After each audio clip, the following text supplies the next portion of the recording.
podcast 7 transformaciones, una revolución con nuestra ingeniera Yanet Camacaro y tenemos hoy de invitada especial nuestra profesora Ligia Valenzuela, terapéutica, luchadora social del Frente Francisco de Miranda, maneja la medicina tradicional china y bueno, hemos estado compartiendo con ella un taller, nos acompañó en el programa de radio y de aquí bueno, vamos a hablar con ella de todo ese tema, pero vamos a dejar con la palabra a nuestra jefa Yanet Camacaro. Saludos, aquí estamos desde la Escuela Indio Rangel, generando este espacio para el debate, para las ideas fuerzas, para construir los elementos necesarios para la patria. Y uno de los elementos que tiene que ver, William, Ligia, con este tema de la espiritualidad, se asume también como el hombre hoy en la batalla. Es una batalla que nos ha permitido transitar en este tiempo de revolución. Pero son los hombres y mujeres, es el humano el que está detrás del hecho revolucionario. Cómo trabajar en este tiempo de guerra multiforme, de guerra cognitiva, el ataque al alma, a la esencia fundamental del hecho revolucionario. Entonces Ligia, nuestra invitada, compañera, hermana de lucha, Ligia Valenzuela, ha construido una experiencia a lo largo de este tiempo de revolución también, y mucho antes, que le ha permitido vincularse con esos elementos de la espiritualidad. La medicina tradicional china, como elementos ancestrales, mecanismos, herramientas, métodos, para nosotros también construir parte de la espiritualidad revolucionaria. Y ha escrito, además, y por eso es nuestra invitada en este podcast, sobre el tema de mi pasión, servir, una misión de amor y humanismo, que nos va a hablar de los contenidos que tienen que ver con ese tema del servir. Pero además tiene otro libro, Medicina Tradicional China, los 5 elementos, ciclos de generación y control, que nos permita asumirnos desde lo humano. Mientras el capitalismo se degrada, mientras el capitalismo inventa nuevas formas de generarnos estrés, ansiedad, depresión para degradar al humano en su mínima condición, aquí estamos los hombres y mujeres patriotas solventando también el tema de la espiritualidad, construyendo rutas para mejorar nuestro desempeño de las emociones, nuestra gestión de las emociones, y por eso le hemos dado un punto aparte. Estamos generando con ella, además con Ligia, una ruta que nos permita ir construyendo también desde la escuela un método de trabajo para estos temas, que no los podemos dejar a un lado. Recordar al comandante Chávez, ¿se acuerdan? Cuando él se ponía al lado de un hombre vulnerable, de una mujer vulnerable, de un niño, de los animales, y nacieron desde ahí grandes misiones. Es volver a Chávez en la esencia fundamental del quehacer de la obra revolucionaria. Así que para nosotros, Ligia, es todo un placer, es un orgullo poder tener contigo y compartir estos elementos y, por supuesto, ponernos a la orden desde este espacio para que tú puedas difundir todas esas ideas y ese aprendizaje que hemos tenido. Bienvenida. Gracias. Bueno, agradecer, bañado de gloria, el estar aquí en la Escuela Indio Rangel, que es un punto de referencia que sentimos con mucha pasión porque fue entregada por el comandante Chávez y tenemos un compromiso con la revolución y con el pueblo para que este espacio sea, aparte de productivo, también un referencial de batalla y de lucha y de victorias, porque las ha tenido muchísimas. Bueno, y agradecida por la invitación, porque verdad que cuando hice el libro, me vino la idea de hacer el libro, era qué hago con el conocimiento, por la edad, pues no es que estoy vieja, es que estoy con una juventud bastante acumulada y ya está dándole la vuelta al ciclo. Entonces, bueno, dije, ¿qué hago? Con este conocimiento no me puedo ir, y creo que nadie lo debería hacer, tener un conocimiento y no dejárselo a las personas. Y a la posteridad. Sí, que pueda ser útil a alguien que esté necesitando por allí esa información, que estoy segura que hay alguien que lo sabe, y que sería un acto de egoísmo. Un acto de egoísmo que es quedarme con eso y llevármelo, que no sé para dónde va, porque todavía no nos hemos muerto y no sabemos si regresamos, y nadie lo ha hecho. Pero bueno, mi pasión servir me lleva la reflexión que hice en ese momento, pues, ¿qué hago con lo que sé?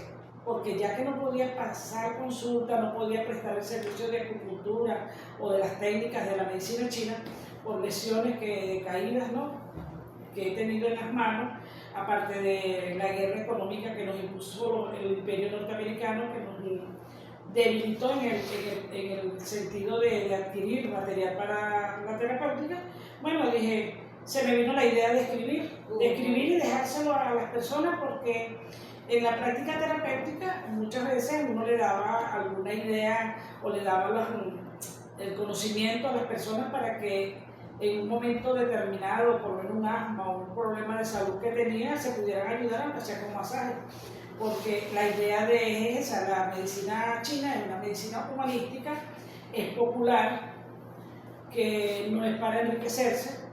Entonces, bueno, yo no tenía, pero lo que se dice, ni posibilidades de hacer un libro en el sentido de la parte financiera, pero la buena energía, la buena intención, el deseo de servir, y esa es mi pasión. Bueno, empecé ya una vez hecho el borrador, hice el libro, que para allá, me fui buscando las opciones para que saliera a la luz el libro, pues, que se viera en físico. Bueno, empecé a abordar la nacional, la imprenta nacionales, pero bueno, nos conseguimos con barreras que impiden avanzar en algunas cosas, porque contradice los principios de la revolución y del plan de la patria del comandante Chávez, porque esa es una situación que todavía tenemos que ir transformando, aparte de las leyes, las instituciones. Las instituciones, para que puedan verse plasmado el derecho que tenemos todos a crear y que esa creación pueda ser compartida con la gente. Entonces, bueno, por allí me fui, y siempre toda persona va a encontrar una mano amiga. Encontré en los mismos compañeros de frente de acá de Rivas, que estoy muy agradecida porque ellos fueron los que me encaminaron hacia la imprenta donde se pudo hacer el libro. El señor, un camarada revolucionario, bueno, fue muy receptivo. Bueno, allí empezamos a ver cuánto salía el costo de hacerlo, ¿no? Y yo le digo, bueno, en ese momento no tenía ni un bolígrafo para hacerlo, no lo tenía, pero esa confianza que tú tienes y esa fe que tú tienes, que en el camino de lo siempre posible, todos los sueños son realizables. Y eso lo puse en mi libro. Esa no es una frase mía, esa es una frase de los maestros. El camino de lo siempre posible. De hecho, hay un congreso de casi, pero esa palabra siempre caló en mí. En el camino de lo siempre posible, los sueños son realizables, los sueños se pueden cumplir. Profe, tiene una frase, disculpe, que usted coloca aquí en el libro, que dice: la vida fluye. La vida fluye. El orden divino siempre está presente en mi vida y tengo tiempo de sobra para todo lo que quiero hacer. ¿Cómo se expresa ahí? Eso es justamente, sale de esa confianza en mí, en lo que estoy haciendo, porque lo estoy haciendo con conocimiento, y en la confianza de esa energía superior que siempre me acompaña.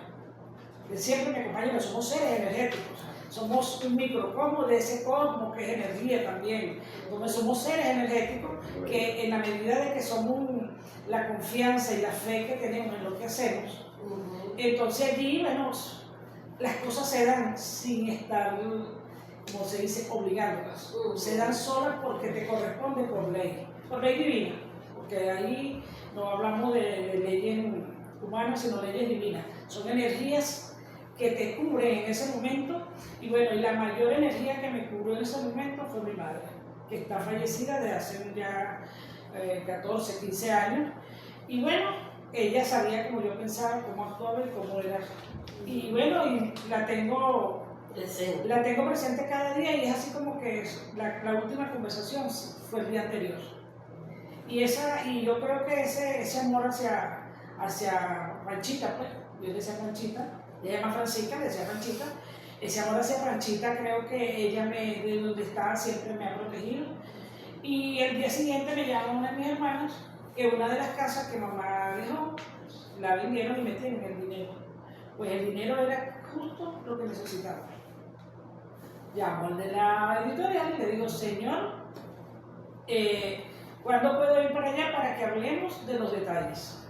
O sea, los detalles era que cuánto cobra la corrección, quién va a hacer esto, quién lo otro, porque hay que hacer una tripa para la imprenta. Y bueno, señor Moy, de verdad a quien le agradezco, al señor Marcos Negruz, le agradezco mucho porque su orientación, el acompañamiento de los camaradas del frente, en Riva, y la orientación que él me dio, fue que pude visualizar y plasmar realmente y hacer la corrección y modelarlo. De hecho, tomé unos artículos taoístas y que son de por lo menos la importancia del agua, que es como un ritual del agua, es porque considero que somos seres de agua también, y el agua es la que nos posibilita todo, y bueno, y que la gente aprenda a valorar el agua y no botarla hasta cuando se bañe, ¿no? Así es. Ese es el mensaje, no lo dicen estas palabras, pero ese es el mensaje. Allí, bueno, entendiendo que allí afuera hay seres que están necesitando esa mano amiga porque las coyunturas que nos han impuesto la crueldad del imperio, de ponernos inclusive en hasta el sistema de salud sin posibilidades alguna en algunos casos, la gente más necesitada es la que sufre más, porque no tiene con qué cubrir los gastos. Bueno, pensando en esa gente, sobre todo eso, porque por eso es una misión de amor y humanismo, porque estoy pensando en las personas, las que menos, igual que el comandante Chávez, que decía que lo primero que tenía que hacer la revolución era en la pobreza extrema, había que acabar con la pobreza extrema, y que los demás que tenían posibilidades fueran incorporándose y aguantando ahí su momento, porque son momentos. Bueno, entonces hice el libro y el campo de la medicina china es infinito, muchas posibilidades terapéuticas. Pero entonces escribir el libro, hice un borrador que eran casi 175, 176 páginas. Pero cuando vi el costo eso fue antes de ir allá, cuando el señor me dice cómo se mueve la cosa, ¿no? El costo y eso, lo que hice fue separar los temas. Entendiendo que la parte emocional, los sentimientos, son los que detonan el desequilibrio de la salud, porque el desequilibrio de la salud no necesariamente tiene que implicar al órgano, es la salud energética que implica al órgano porque lo detiene, lo obstruye, lo debilita, ¿entiendes?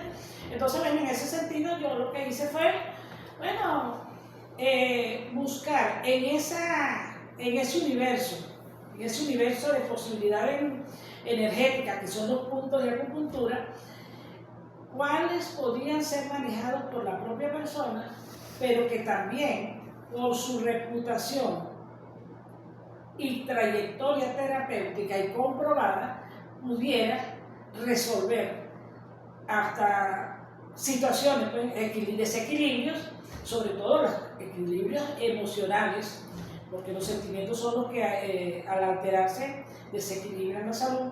Entonces, bueno, que las personas tuvieran fácil acceso a esos puntos, que los pudieran manejar, porque hay unos que no se pueden hacer masajes porque son profundos, qué sé yo, tienen sus propias características, pero estos sí podían manejarlo. Entonces tomé 12 puntos, eran más, pero para no complicarle tampoco la vida a la gente, porque de verdad que la idea es que ellos puedan tener esa herramienta, acceder a ellos y apoyarse en eso, y que con esos 12 puntos podían resolver, sobre todo, equilibrar la salud. Y por allí, bueno, aparte de eso, bueno, un poema de amor que es de uno de mis maestros, que siempre el poema de amor, que no es el amor visto desde la parte capitalista, el del día de San Valentín y el del sexo, sino el amor como humanidad, pues. Por el otro. El amor por el otro, el amor inclusive el amor propio. El amor propio, porque en la medida que yo me quiero, me respeto, eso lo transmito también a los demás. Y bueno, por allí va fluyendo y el otro va aprendiendo también de tu ejemplo, de que esa energía se va convirtiendo en pesadumbre en alegría. Profe, fíjese, Y en disculpe. optimismo.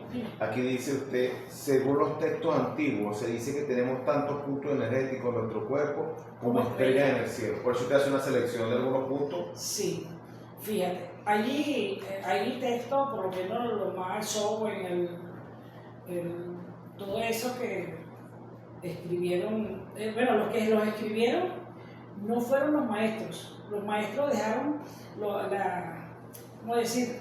La enseñanza y algunos, los que escribían en ese momento, que de hecho hubo una dinastía que mandó a quemar todos los libros de la tradición, te estoy hablando de 2000, 3000 años antes de Cristo, ¿no? Bueno, mucho antes, ¿no? Entonces, mandaron, pero los sabios que eran como sacerdotes, ¿no? Ellos habían escondido algunos libros de eso.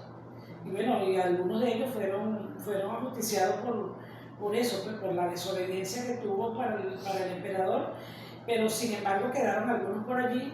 Y algunos estudiosos y de los mismos chinos fueron sacando los textos y transcribiéndolos, ¿no?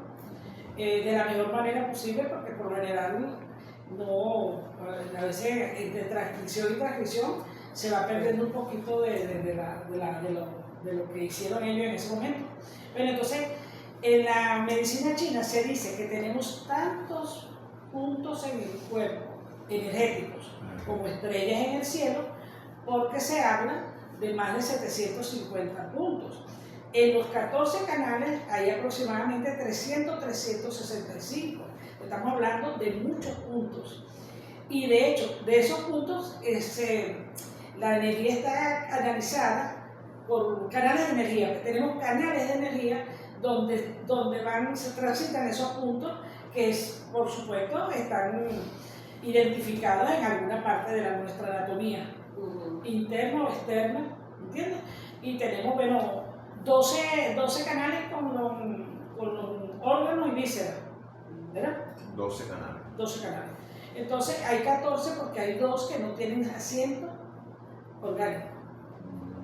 Son, por lo menos, tenemos aquí el canal del triple recalentador, que es el yang.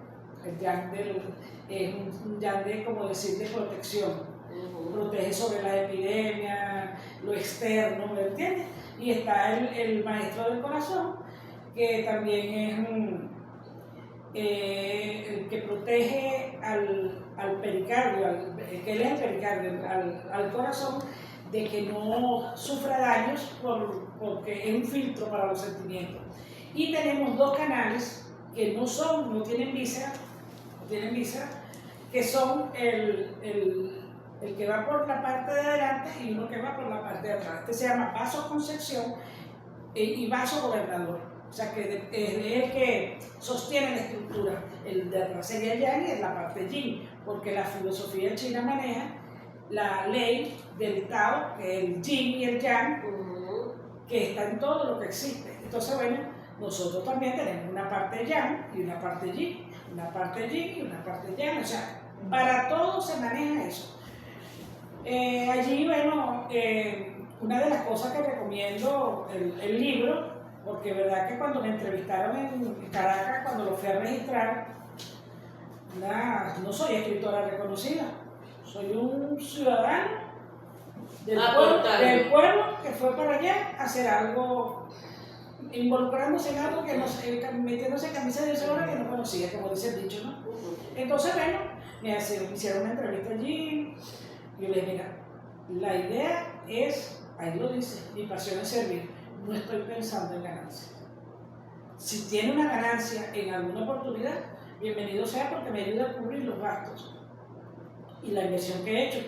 Pero la verdad es que lo pensé fue para dejarle algo a las personas, y que las personas se interesen en aplicarlo, ¿no? Porque yo lo puedo hacer y lo puedo manifestar, pero si la persona no cree en lo que está leyendo, no cree, porque no es su cultura, es de otra cultura, y está acostumbrado al sistema capitalista que es científico, que va por un síntoma y va por un medicamento, una pastilla que de repente sirve, ¿no? Porque podrán ser médicos, porque el médico, la carrera de médico, por lo general, no todo por supuesto, porque de todo hay en la viña del Señor, el ego de ser médico dice que salva vidas, pero en ese salvar vidas hay cosas que no las salvan, porque no toca el espíritu ni el sentir de la persona. Entonces, ¿tú cómo salvas una vida si lo que está es deprimido? Si lo que está es deprimida, tú le vas a mandar un antidepresivo o le vas a mandar una pastilla para que duerma, para que se tranquilice, y años tomando esa pastilla y cuando tiene que, dice, tiene Parkinson, tiene esto, y lo que tiene es el hígado saturado de medicamentos. Una historia hermosa de compromiso, de lealtad con la humanidad, de una visión holística del ser humano que por supuesto hace que este programa, este podcast sea diferente en términos de la concepción y de la visión integral que debemos preservar. Por eso nos hemos tomado el espacio para eso. Profe, yo acudiendo a tus propias palabras en el taller que hacíamos contigo, tú nos hablabas de que somos energía universal y que nos hemos alejado de la espiritualidad. Sí. Y en la medida en que nos hemos alejado como modelo capitalista, por eso yo siempre en mis historias y mis estados coloco que detesto al capitalismo, porque nos aleja cada vez más de la condición humana. Encontrábamos algunos elementos referentes del que tú vienes hablando, profe, y del que nosotros queremos escuchar más de tu especialidad. Fíjate, tú nos hablabas del sistema energético del que estamos compuestos como seres humanos. Hablabas del fuego, de la tierra, del metal, del agua, de la madera, y a cada elemento asociada una emoción. Sí. La alegría con el fuego, la tierra, la reflexión, el metal, la tristeza asociada a la melancolía, luego el agua al miedo, y la madera, la ira, la rabia, la soberbia, el odio. Y como este sistema de emociones, si no los equilibrábamos en un todo, nos llevaba entonces a obsesiones, a compulsiones, a enfermedades, a situaciones graves que ponían en riesgo nuestro propio bienestar. Entonces, no estamos hablando de un abstracto, aunque suene. Lo que estamos es compartiendo, ¿verdad?, una metodología, un sistema de interpretación integral del humano que nos puede permitir, y lo dejamos como una ventana abierta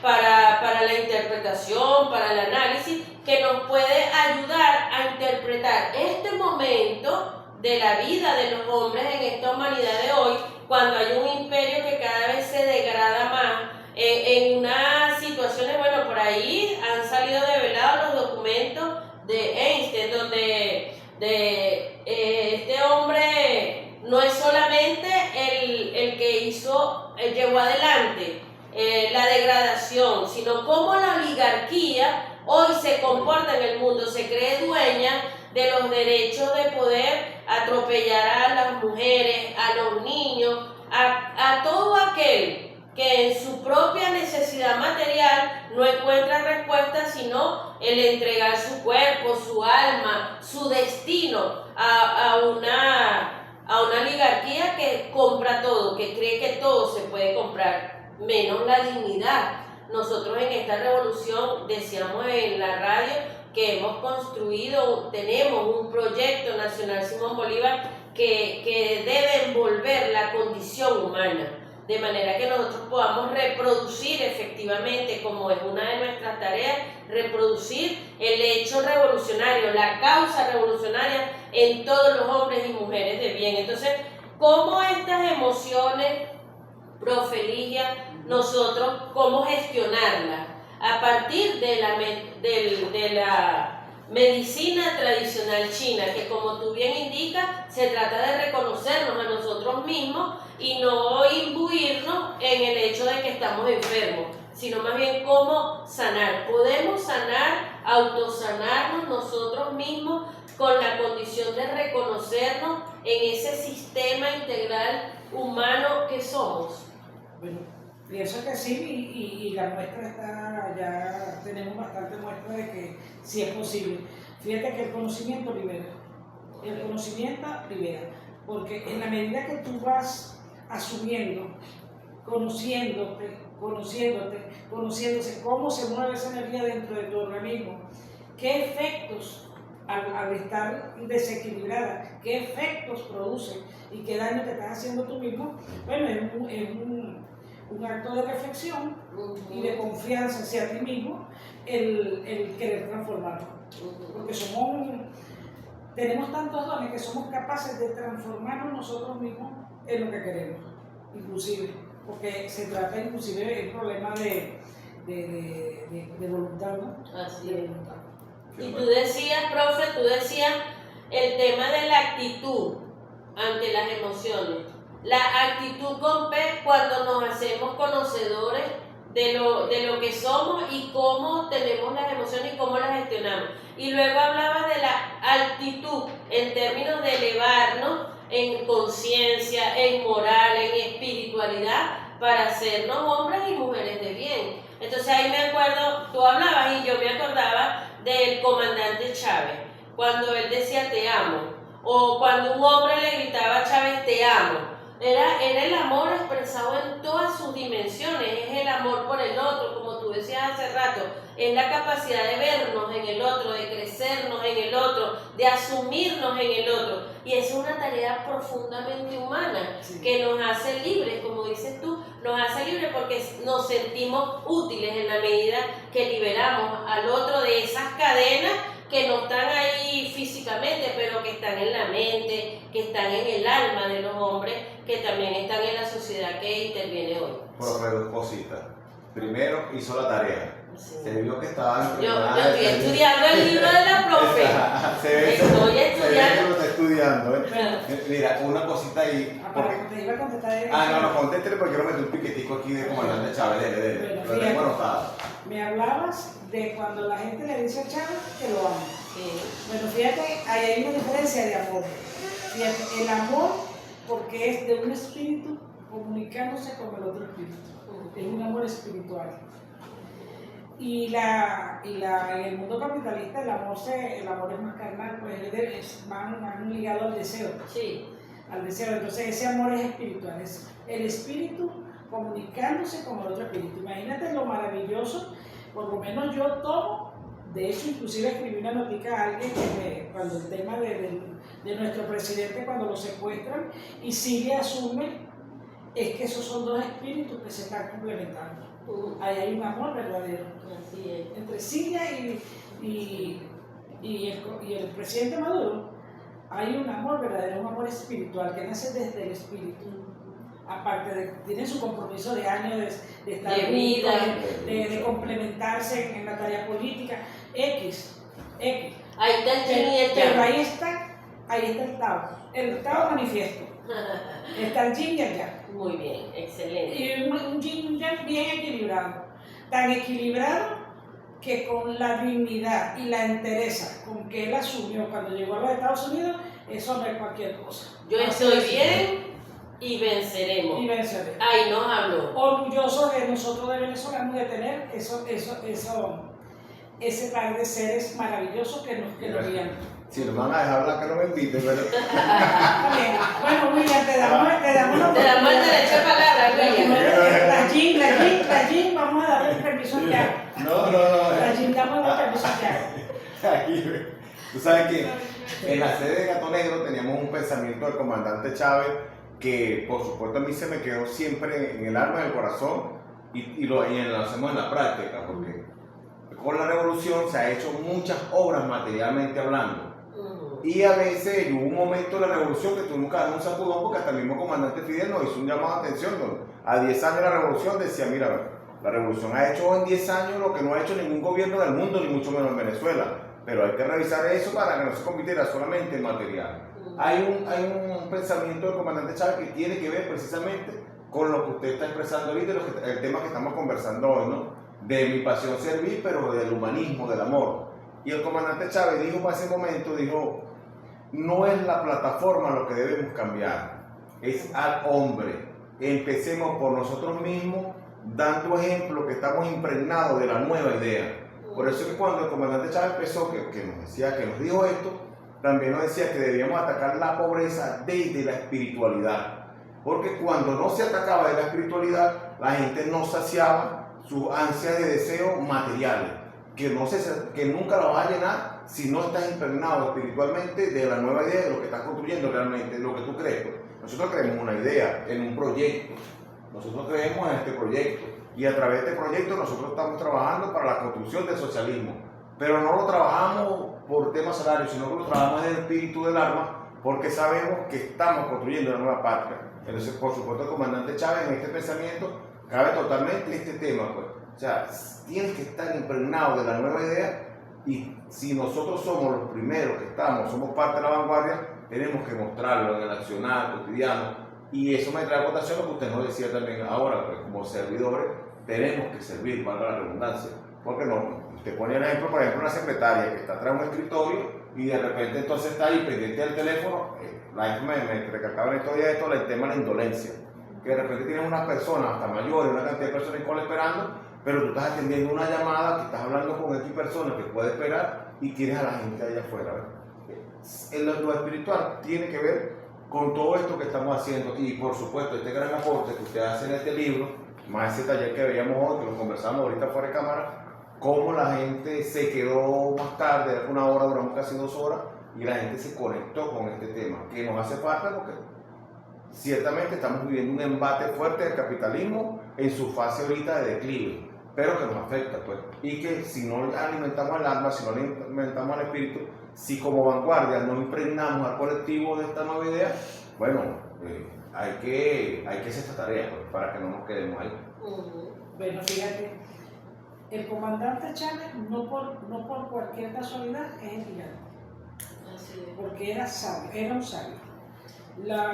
El que diga que no aprendió de él, no lo escucho. El que diga que no se le movió la fibra por él, la verdad que tiene una ceguera cerebral, porque no es ceguera de ojos, de la vista, ceguera cerebral. Ese término lo saqué yo en estos días a la luz, esa ceguera cerebral inventada porque todavía secuestran al presidente Maduro, bombardean a Venezuela y la gente todavía estaba deseando que viniera y celebrando. Entonces, bueno, eso forma parte de la miseria humana. Sí. Que todavía escupen para arriba y le cae la saliva encima. ¿Por qué? Porque se están echando candela ellos mismos. Todo lo que piensa así, porque nosotros no escapamos a una realidad energética. Somos energía, el entorno es energético, la vibra que tiene el comandante Chávez y de su sabiduría, eso nos quedó impregnado para siempre y vamos a seguir venciendo, porque la memoria y el legado que él nos dejó es para salir adelante cada vez que se nos presenten las coyunturas que vengan. Que esperemos que no vengan más, porque ahora Nicolás sale fortalecido por eso, con todo. El presidente Nicolás Maduro, como yo les decía ya en el programa, que el imperio se dio un tiro en los pies. ¿Por qué? Porque pensó que iba a callar un pueblo, a solapar a un presidente, y los que se están comiendo las uñas son ellos, porque ahora que metieron la pata, ya no hay que inventar por las redes sociales, ahora son los que gobiernan a Venezuela y no se gobiernan ni ellos, sí. Porque tienen a Estados Unidos vuelto todo convulsionado y con todos los atropellos hacia su propio pueblo. Así es. Y ahora tenemos a Nicolás crecido en su liderazgo, el nuevo Mandela de nuestro continente latinoamericano, y además con él vamos construyendo una nueva avanzada de este tránsito de la patria. Este tránsito es un momento de forja, nos hemos crecido. Mientras ellos creían que íbamos a caotizar las ciudades y nos íbamos a comer entre nosotros mismos como aquel Obama pensaba que íbamos a hacer, nosotros nos hemos ido creciendo en conciencia, en organización, en lucha y por supuesto en la capacidad de comprender y asumir cómo manejar estas emociones. Nos han aplicado todas las medidas, todos los bloqueos, toda la guerra en todas sus distintas dimensiones, y nosotros una y otra vez hemos resistido. Entonces es un pueblo que se ha sumido en su propia capacidad de verse en esa integralidad de la que estamos hablando, energética. Somos energía cuando marchamos, cuando celebramos las victorias, cuando asumimos banderas de lucha, somos esa energía. Por eso es que Chávez se llenaba de pueblo, pues cuando marchaba con nosotros, cuando liderizaba procesos, cuando obteníamos grandes victorias. Recuerdo allá en el 2002, cuando logramos sofocar ese intento de golpe de Estado y volvimos, el todo 11 tiene su 13, volvimos a traer al comandante Chávez. Así también vamos a traer a Nicolás y a Silvia para seguir celebrando las victorias de un pueblo que resiste y triunfa permanentemente. Eso es energía. ¿O puedo decir algo? No, sigue adelante, Pero profe. fíjate, para apoyarte a contar un poquito más, que la muestra que está presentando el pueblo venezolano es de madurez política y emocional. Así es. No se ha dejado llevar por terceros. Y eso es importante porque Venezuela hasta en eso es ejemplo para los pueblos del mundo. Porque eso, la conducta y la actitud y el comportamiento que tiene el pueblo, que es una masa de energía moviéndose por Venezuela. ¿Y quién mueve esa masa de energía? La revolución, el comandante, la enseñanza de nuestro maestro, el comandante Chávez, y la moral y toda la dignidad que encierra Maduro y a Siria. Eso es una fortaleza para nosotros. Y por eso celebramos Febrero Rebelde. Febrero Rebelde tiene la significación espiritual, energética de un pueblo que nació de un quiebre cuando el 27 y 28 de febrero, allá en el 89, fue un pueblo subyugado, excluido, sometido, sin oportunidades, pobre, a un pueblo que se ha crecido en las dificultades y que hoy tiene un proyecto que lo acompaña, el Proyecto Nacional Simón Bolívar. Tiene un liderazgo político, tiene una vanguardia en cada calle, en cada comunidad, y además tiene una dirección política que asume la conducción de la revolución. Por eso, después del 3 de enero en el bombardeo, no fue que nos quedamos impávidos, claro que nos dolió el asesinato de nuestros compatriotas, nos dolió también y nos indignó el secuestro de nuestro presidente Nicolás Maduro, pero de una vez salimos a la calle a marchar, asumimos la calle y la lucha mediática para defender la obra de la revolución. Es parte de esa energía que nosotros nos transferimos unos a otros. Cuando vamos a la marcha, ¿cómo nos sentimos? Nos sentimos acompañados, juntos, en la tarea de mantener la llamarada sagrada de la obra revolucionaria. Bueno, y con esta energía, con esta buena vibra, con esta invitada especial, vamos a ir cerrando ya este programa del día de hoy. Profe, ¿qué mensaje nos deja para toda esa gente que nos está viendo, que nos ve a través de este podcast 7 transformaciones en una revolución? Bueno, sigamos alimentando la energía que mueve el país, porque fluimos y seguiremos fluyendo, ¿cómo se dice? Haciendo el huracán bolivariano para terminar de aplastar al enemigo. Así es, porque nosotros y nosotras venceremos.